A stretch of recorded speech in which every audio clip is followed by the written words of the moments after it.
손오택이라고 코스닥 기업인데요. 2022년도 실적을 스루풋 회계로 분석을 하고 연간 매출액을 예상해 보는 것으로 진행하도록 하겠습니다. 매출은 2022년도에 31.1% 증가했고요. 영업 손실이 41.2% 감소했습니다. 영업 손실이 감소했다는 얘기는 개선이 됐다는 얘기죠. 내용이 좋았다 생각하시면 구독, 좋아요 꼭 부탁드리고 책에 에너지를 기를 좀 팍팍 넣어 주시기 바랍니다. 1.5 배속을 또 보시기 바라고요. 먼저 손익계산서로서 이 연간 매출액은 3개년분을 이렇게 첨부자료로 내주고 있습니다. 매출은 59억 7,800만 원으로서 전형적인 소기업 규모의 매출액이죠. 31.1%가 증가했는데 계약 자산이 없어졌다가 1억 원이 또 생겼습니다. 수주 그런 어떤 프로젝트별 수주를 하기 때문에 이렇게 이 제품은 없고 계약 자산이라는 것만 있습니다. 별도로 재고자산 외에 영업 비용으로 그러니까 이 서비스업처럼 얘기를 손익계산서를 꾸몄어요. 근데 이제 90억이나 나갔으니까 적자가 날 수밖에 없죠. 근데 작년보다는 이제 적자가 좀 줄었다는 얘기입니다. 43.6%가 뭐 판매 관리비 없는 거고요. 영업 비용으로 다 몰아버렸으니까. 그래서 43.6%가 개선이 된 거로 나타납니다. 그래서 서비스업 형태라면 즉 매출원가를 적용하지 않는다면 계약 자산을 설정하지 않아야 할 것으로 판단이 됩니다. 이 재고 자산이 있는 이유는 매출원가를 만들기 위해서 재고 자산이 좀 필요한 걸 수 있는데요. 제조업 기준으로 보면은 뭐 엔터테인먼트 회사들도 매출원가로 결산을 하는 경우가 많습니다. 왜냐면 음반이나 뭐 이런 것도 재고를 좀 가지고 있는 게 있기 때문에 기업마다 하나 정해진 방법론을 계속적으로 가져가면 계속성의 원칙이라고 그러죠. 그러면은 뭐 또 이상은 없고 다 인정을 하고 있는 것으로 되어 있죠. 그래서 이것을 스루풋으로 분석을 해 보면은 재료비가 들어갑니다. 원재료라는 재고자산이 있어요. 다만 가공비가 배부가 안 되는 거죠. 계약자산에 넘어간다고 봐야 될 것 같습니다. 매출 재료비가 36.3% 증가했어요. 그러니까 매출 증가율보다 매출 재료비가 더 증가했으면 원재료 가격이 상승했을 것이다. 크게 더 그렇게 추정할 수 있겠어요. 스루풋이 29.6% 증가했습니다만은 스루풋율은 0.9% 하락했습니다. 그러니까 매출은 늘었어도 스루풋 절대 금액은 증가했어도 마진율은 좀 떨어졌다 이렇게 좀 볼 수 있겠죠. 그래서 운영 비용은 또 13.2%를 크게 줄였습니다. 줄인 결과 결국은 말하자면은 영업이익이 좀 올라가는 셈인데 아직까지는 손익분기점을 못 맞춰가지고 31억 5,500만 원의 영업 손실을 냈습니다. 원가 회계 영업 손실보다 8,700만 원이 더 손실이 난 금액인데요. 이것은 계약 자산이 증가했기 때문입니다. 재고 자산은 원재료밖에 없는데 원재료는 가공비가 배부되는 그런 매출원가를 적용을 안 하니까 그냥 사용량만 영업비용에 집어넣고 있습니다. 재고 자산이 줄었습니다만은 스루풋하고는 관계가 없고요. 계약 자산이 1억 300만 원이 증가한 것이 스루풋상으로는 적게 영업이익이 나는 거겠죠. 여기에 가공 비율만큼 차이가 난다 이렇게 보시면 되겠습니다. 실례하겠습니다.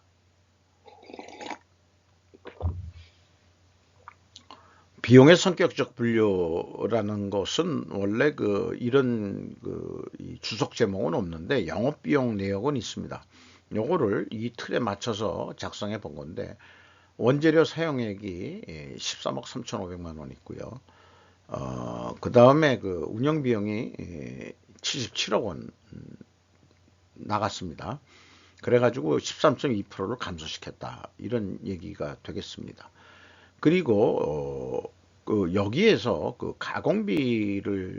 가공비가 결국은 판매 관리비 뭐 이런 거 없이 전부 다가 운영 비용이라고 보면은 그걸 가공비라고 명명을 해보죠. 그러면 계약 자산이 있기 때문에 그렇습니다. 그러면은 가공 비율이 5.3% 하락을 했거든요. 그러면은 상대적으로 재료비 가격이 올랐다 이렇게 되니까 원재료 가격이 구매 가격이 올랐을 것이다 이렇게 이제 또 2차 추론까지 할 수 있겠죠. 어, 재고자산 회계 투명성 관계를 검증하는 단계인데 먼저 PQ 총 제조 비용이 요 금액이 바로 계약 자산이 되겠습니다. 원가 회계는 계약 자산을 반영을 안 하는데 이제 스르프 쪽에서 이거를 포괄 제공 성격으로 인식을 하기 때문에 물론 제가 정한 겁니다만은 그래서 차이가 나는 거고요. 그 다음에 2단계는 또 비성분 내역에 재고자산의 변동 이런 게 없으니까 적용할 필요가 없는 거고요. 3단계 현금 흐름표 기준에서 2022년도는 일치를 하는데 2021년도는 4,800만 원 차이가 납니다. 2021년도 거를 이 현금식으로 읽어보면은 현금이 3억 원이 들어왔다면은 재고가 3억 원이 줄어야 되는데 4억 원이 줄었어요. 그러면은 1억 원어치의 원재료를 어디다가 팔아먹었냐? 그러면 타계정 대체된 게 또 있다. 그러면 그 차이가 1억 2,400만 원이나 납니다. 여기에 계약자산의 증감액을 빼주면은 4,800만 원 차이가 난다는 거죠. 이 금액이 뭔지는 알 수는 없습니다. 요거는 좀 불투명한 부분입니다. 운영 비용으로서 이 사업 보고서가 2021년도 거 주석이 없어가지고 요게 상장이 된 게 2022년도 2월 달인가 그렇게 되어 있거든요.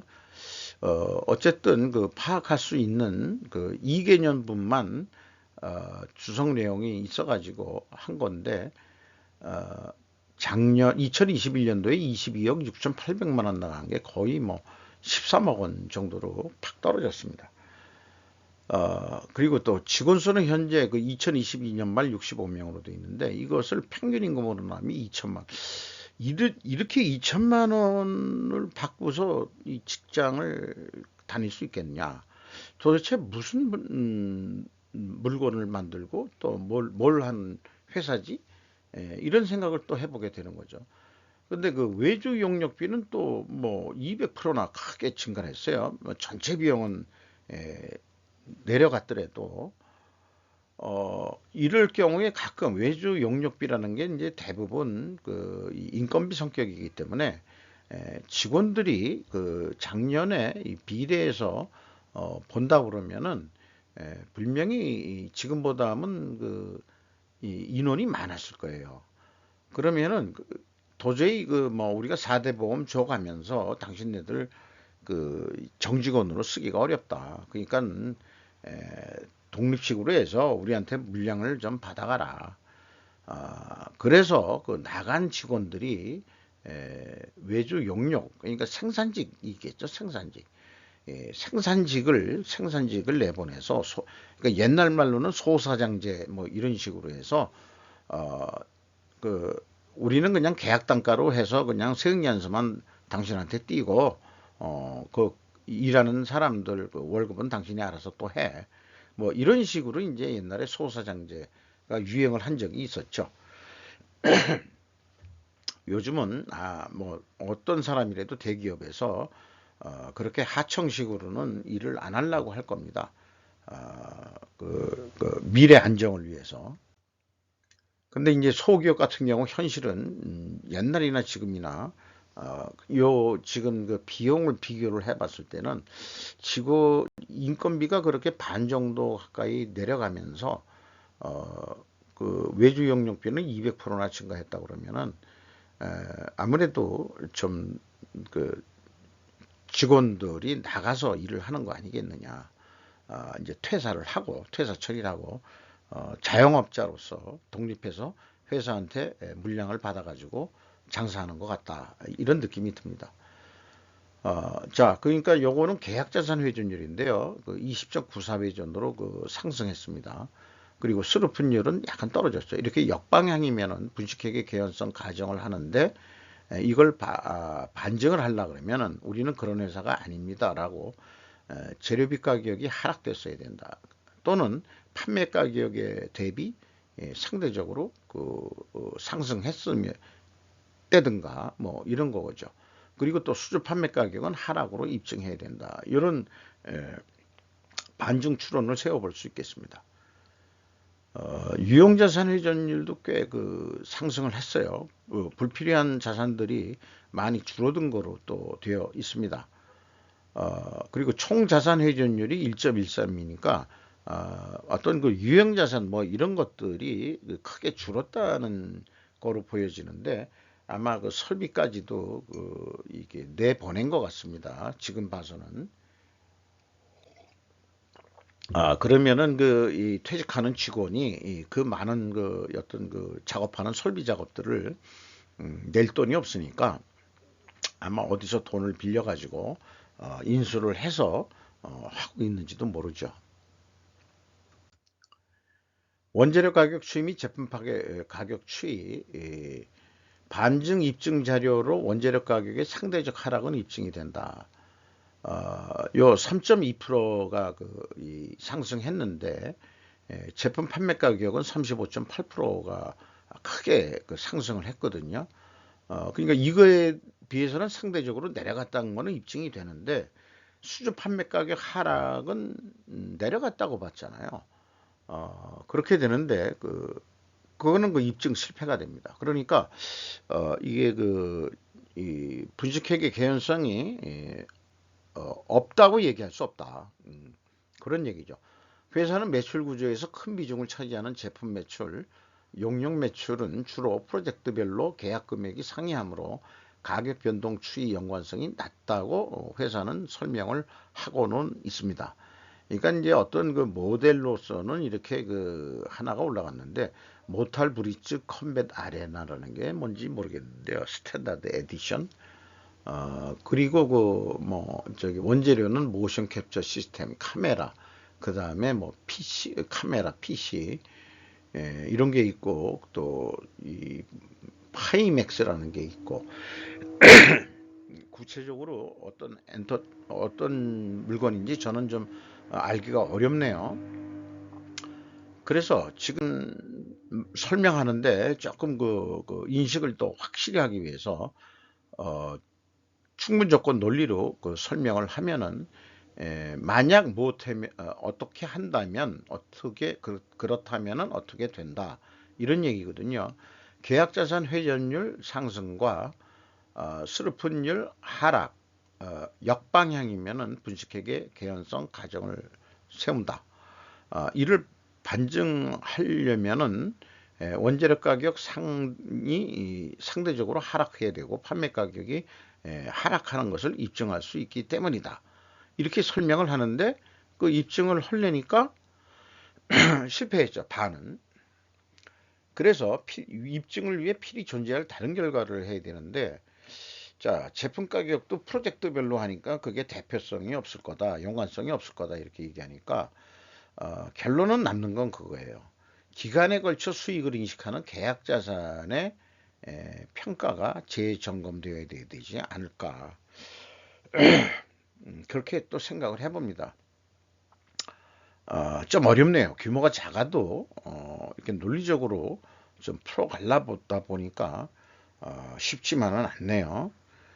그래도 이렇게 한번 좀 생각을 해본다는 게, 그래서 책상을 저기 이 결산하는데 재고자산 아니 계약자산을 평가했는데 과연 그만큼 계약자산이 지금 진행 중인 게 그만큼 되느냐 하는 거를 또 재점검해 봐야 되지 않을까 이렇게 생각합니다. 현금 재무지표에 와서 그 캐펙스가 현금이 19억 원 들어왔다는 얘기면은 그 비유동자산이 감소했다는 얘기입니다. 그 다음에 이 종속기업의 비율도 줄어들었죠. 줄어들었어요. 그 다음에 세후 현금 순이익은 순손실로서 14억 원 순손실입니다. 그 다음에 그거를 현금 결손율로 본다 그러면은 작년에가 136.6%였는데 101.2%로 개선이 좀 됐습니다. 그리고 이자 부채 레버리지율이 일반적으로 50%가만 넘어도 이 경영권 방어가 어려운데, 물론 줄었습니다만은 138.1%나 줄었긴 줄었습니다만은 50% 기준으로 본다면은 완전히 경영권을 잃은 상태다 이렇게 볼 수 있겠죠. 거기다가 이자율이 또 높은 이자를 쓰고 있는 것 같아요. 0.5%좀 줄었습니다만은 이렇게 돼 있고요. 주주잉여 현금 흐름이 있는데 이게 1억 원의 현금이 자본 성격으로 다시 들어왔다 이런 얘기고요. 작년은 290억 원이 들어왔는데 요게 이제 자본 변동포에서 그에 해당하는 것을 뽑은 겁니다. 상환 우선주의 보통주 전환 48억 7,600만 원 돈이 들어왔다. 이런 얘기죠. 돈이 들어온 금액은 이 현금 흐름표에서 기업 입장에 봐서는 아니 주주 입장에 봐서는 돈이 나간 게 되죠. 투자를 한 게 되죠. 이렇게 되겠습니다. 그래서 요 금액이 일치하고 작년에는 보통주 전환이 284억 원이나 됩니다. 그래서 전체적으로는 290억 원의 이 자본 성격이 들어왔었습니다. 계속 결손이 나니까 돈으로 메꿔야 되는데, 그래서 유상증자, 무상증자, 뭐 또 상환 우선주의 이 전환 뭐 이런 등등으로 해가지고 지금 자금을 메꾸고 있는 것 같습니다. 그래서 최종 FEM 36억 원의 현금을 잃었다 이렇게 볼 수 있겠습니다. 현금 보포율은 좀 약간 넉넉해졌고요. 뭐 증자 때문에라도 그렇고, 그 다음에 이 결손금률은 104.4%로 조금 떨어졌습니다. 그러니까 영업 실적이 조금 개선이 됐다는 얘기겠죠. 원가 회계 개념으로 2023년을 예측하기가 쉽지가 않아 가지고 이 손익분기점 방식으로 한번 해봤는데요. 영업이익이 이제 제로니까 손익분기점을 지향하는 어떤 목표점이 돼가지고 운영비용도 더 이상 못 내린다. 더 이상은 깎을 수 없다. 할 만큼 했다. 더 깎으면은 이거는 또 문제가 또 생길 수도 있다. 그렇게 되면은 영업 손익분기점은 얼마나 나오면 한 2억 9천만 원은 팔아야 된다. 92억 9천만 원은 팔아야 된다. 이런 계산이 나옵니다. 그러면은 요거는 이제 운영비용 기준으로 해서 손익분기점을 산출한 거고요. 재료비 기준으로 해서 본다 그러면은 재료비가 한 20% 정도 증가한다. 이렇게 보고요. 그 다음에 이 매출 재료 비율을 줄이면은 결국은 스루픈율을 올린다는 얘기거든요. 그러면 이제 판매 가격을 결국 올린다는 얘기이기 때문에 한 100억 정도 매출을 하는 거로 사업 계획을 세워도 이게 달성할까 말까 하는 정도가 아니겠느냐 이렇게 봐집니다. 이거를 어떤 납품 단가라고 본다 그러면은 10,000원짜리 단가 계약을 하기 위해서 이렇게 견적서를 1,350원에 냈다고 가정을 한번 해볼 수 있겠어요. 요거는 좀 생략하겠습니다. 그래서 1335원에 견적을 냈는데 뭐 뇌고를 많이 당해가지고 9,300원에 계약이 됐다. 그러면은 117원 적자다. 이렇게 이제 예상이 됩니다. 그러면은 이익을 내기 위해서 어떻게 하느냐? 그러면은 그 계약자산 회전율을 꽤 올려야 된다. 이런 얘기가 되겠습니다. 수주받은 거를 좀 빨리빨리 더 처리를 하고 그래가지고 수주를 더 받고 영업을 더 활성화시켜서 이게 38점 작년보다 38.5%나 크게 증가시킬 수 있겠느냐 하는 것은 매우 참 도달하기 어려운 건 수도 있겠습니다만은 이렇게 해야 손익분기점은 된다. 그래서 29회전하면은 적어도 128억 정도는 해야 된다. 그러면 한 28억 원 영업이익을 낼 수 있다. 이렇게 이제 도전 불가능한 목표를 야심찬 목표를 이렇게 한번 세워볼 수 있다는 얘기죠. 그러면 재고 회전율을 거꾸로 38.5% 감소를 한다면 어떻게 되느냐? 그러면은 계약할 때 금액하고 변동 없습니다. 주가를 보면은 작년 말에 27,000원이었는데 16,580원으로서 1,420원이 하락을 했습니다. 장부 가격 대비로는 무려 3,000% 마이너스입니다. 이렇게 나옵니다. 뭐 자본금이 지금 뭐 거의 잠식돼 있는 상태라고 봐야 되겠죠. 황대실 시가 41.12% 지분을 가지고 있고 여기 뭐 한국투자 엠포드 제1호 기술 사업투자조합, 엠포드 스콘의 개인투자조합 이게 뭐 좀 미래가 보이기 때문에 이렇게 또 투자들을 한 것 같은데 또 이런 투자 기업들이 주식으로도 투자하지만은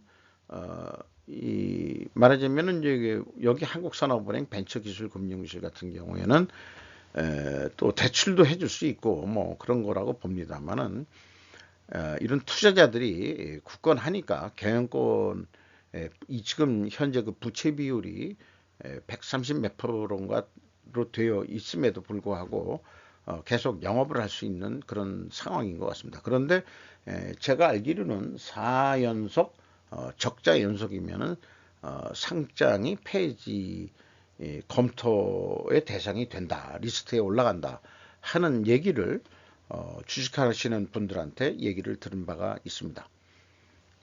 아무래도 계속 적자를 내고 그렇게 된다 그러면은 이 시장에서의 시장 가치가 또 떨어져서 상장을 일단 중단, 거래 중지를 시킨 다음에 상장 폐지로 갈 거냐 아니면은 유예할 거냐 또 말하자면은 증권시장본부에서 검토해서 결정한다 이런 얘기도 분석을 하다 보니까 뭐 이것저것 주워 들은 얘기들이 또 있게 되네요. 이상 마치도록 하겠습니다. 좀 규모에 비해서는 길게 설명할 수밖에 없었습니다. 감사합니다.